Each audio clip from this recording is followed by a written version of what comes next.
যখন নাযিল হইতেন তো কি অবস্থা হতো উলামারা জানে।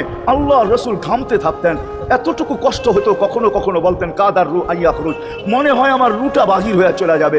ওই কষ্টের ভিতরে জিবরিল যখন সাউফা ইউতিকা রব্বুকা ফাতারদা পড়তেছিল, ওইখানেই থামায়া দিছে, জিবরিল থামো। বলছে কেন, সূরা এখনো শেষ হয় নাই। বলছে থামো, আল্লাহ আমাকে রাজি করতে চাইতেছেন, আমি এই মুহূর্তেই আল্লাহর কাছে কিছু চাইতে চাইতেছি। বলছে তোমাকে সাক্ষী রেখা। বলছে কি চাবে? তো চিৎকার দিয়া বলতেছে ইলাহি লান আরদা, ইলাহি লান আরদা হাত্তা ইয়াকুনা ওয়াহিদ মিন উম্মতি ফিন নার।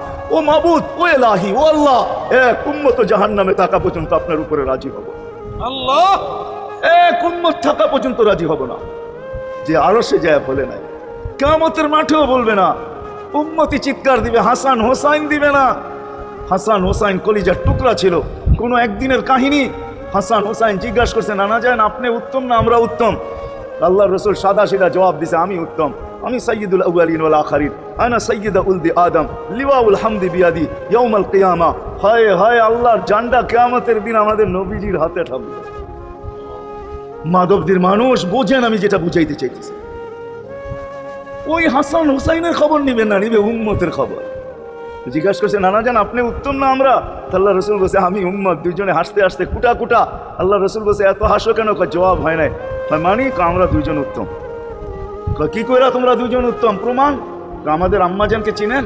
তা আম্মার পরিচয় দিয়া বলতেছে উম্মুকা লাইসা বিশাই, আমাদের আম্মার সামনে আপনার আম্মা কিছুই না। আমাদের আব্বাকে চিনেন? আব্বার পরিচয় দিয়া বলতেছে আবু কালাইসা বিশাই, আপনার আব্বা আমাদের আব্বার সামনে কিছুই না। আমাকে নানা জানতে চিনেন? চিনেন আমাদের নানা জানকে? আমাদের নানা জানের সামনে জাদ্দু কালাইসা বিশাই, আপনার নানা জানের তো মানুষ নামই জানে না। অনেকে আছে এখানে আল্লাহ রসুলের নানার নাম জানে না।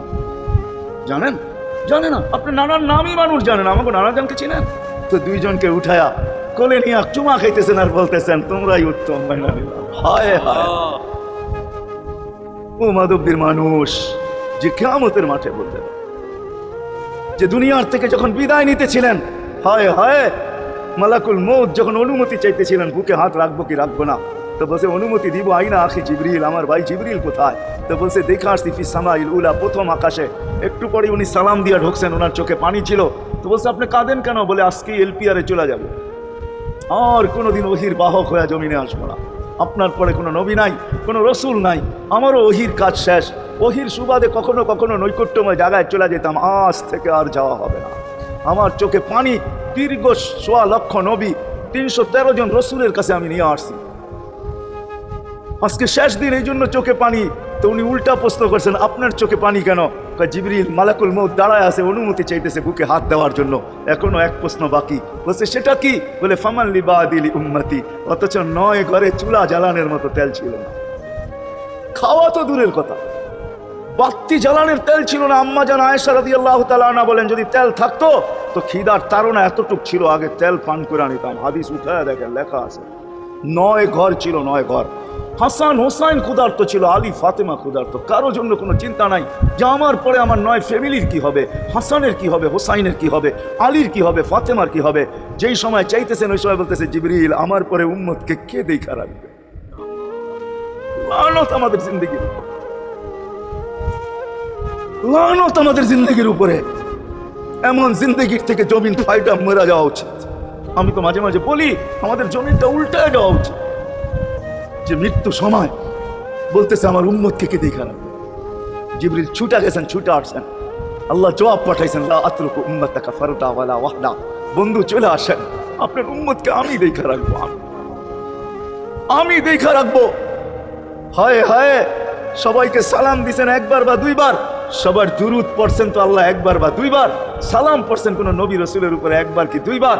আর বন্ধুর সালাম প্রতি জুমা ইমাম আছে, খতিব আছে, ইমামরা একটা আয়াত পড়ে কোরআনের, ইন্নাল্লাহা ওয়া মালাইকাতাহু ইউসাল্লুনা আলান নবী ইয়া আইয়ুহাল্লাযীনা আমানু সাল্লু আলাইহি ওয়া সাল্লিমু তাসলিমা।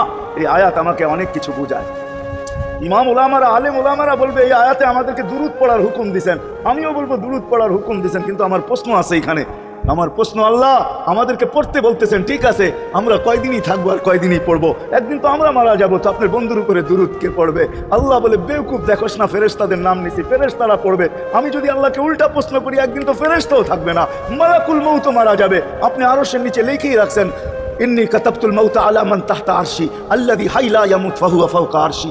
আমার আরশের উপরে যে সে চিরঞ্জীব, যে নিচে আছে তাকে মৃত্যুর স্বাদ পান করতে হবে, একদিন তো ফেরেশতা মরে যাবে। আমাদের নবীজির উপরে দুরূদ কে পড়বে? আল্লাহ বলে, গণ্ড মূর্খ, তুই দেখোস না প্রথম আমার নামটা আল্লাহ লেখা আছে, ইন্নাল্লাহ, আমি আল্লাহ পড়তে থাকবো, আমি আল্লাহ চিরঞ্জীব, আমার বন্ধুর দুরূদ কখনো বন্ধ হইতে দেই না, আর দিব না। হায় হায় হায় হায়, ওই রসুল। আল্লাহ বলে উম্মতকে আমি দেখা রাখবো। জিবরিল বলতেছে ইন্নাল্লাহ ইয়ান্তাযিরুক, আল্লাহ আপনার অপেক্ষা করতেছে। উর্দু জগতে খুশির বন্যা বইতেছে। কেন? সব নাচতেছে উর্দু জগতে, এমনকি আরশ পর্যন্ত ঝুমতেছে। হাবিব ইউসিলুল হাবিব, আজকে বন্ধু বন্ধুর কাছে চিরদিনের জন্য চলে আসবে। খুশির বন্যা চলতেছে, অনুমতি দেন না। আল্লাহ উম্মতকে দেখা রাখবে যে মরার সময়ও চোখে পানি তো আমাদের জন্য পানি।